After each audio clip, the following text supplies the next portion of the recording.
jo vetëm avokati i Luis Meshajt, miturit tjetër, por dhe ne si palë tjetër viktima në proces, por dhe nga vetë autori, avokati i autorit të dyshuar, kanë kërkuar plotësime të disa hetimeve që lidhen me raste specifike.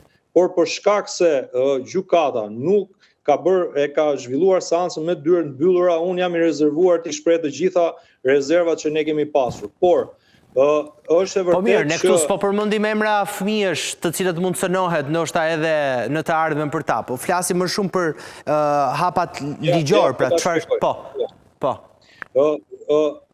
Vetë i mitur i dëmtuar në këtë proces ka thënë ose ka deklaruar para gjykatës që ai është goditur dhe nga persona të tjerë dhe ka kërkuar në një farë forme, pra me fjalë të tjera, që çështja të rihetohej për këto fakte. Po.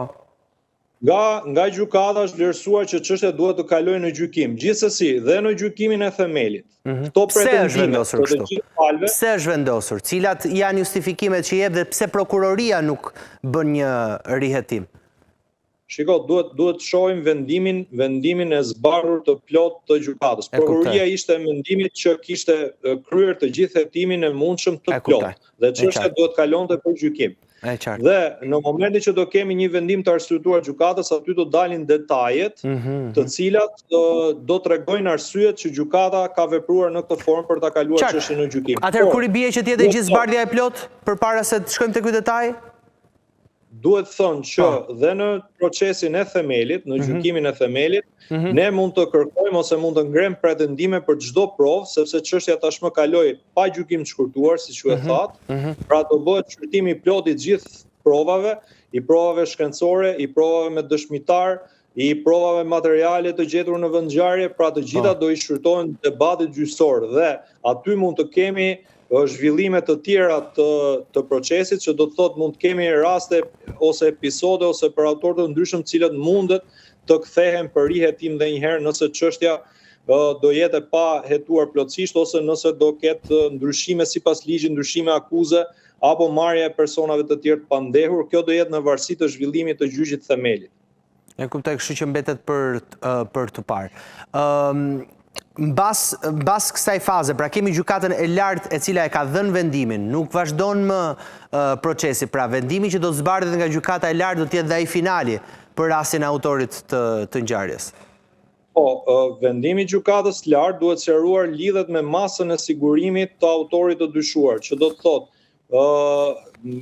është bërë ankim nga autori që të mos përqendroj me masën më të rëndë arrest në burg, por me një masë tjetër sigurie, dhe të treja shkallët e gjykimit, shkalla parë, gjykata apelit dhe gjykata lartë tashmë me vendimin e fundit, nuk e kanë pranuar kërkesën, që do të thotë që ai do vazhdojë gjatë gjithë gjykimit të qëndrojë me masën e sigurimit arrest në burg.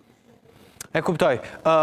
Çfarë në këtë rast janë më të qetë familjarët e Martin Canit pikërisht për shkak të gjykimit të shkurtuar, pra për refuzimin e kërkesës së gjykimit të shkurtuar në shpalljen fajtor, pra nëse do t'i ulte 1/3 e dënimit në këtë rast, sepse po ndiqja një intervistë të nënës Martinit, e cila kishte thënë se një plagë më e thellë është edhe për faktin që nuk është kërkuar një ndjes ndaj saj edhe nga familja e autorit.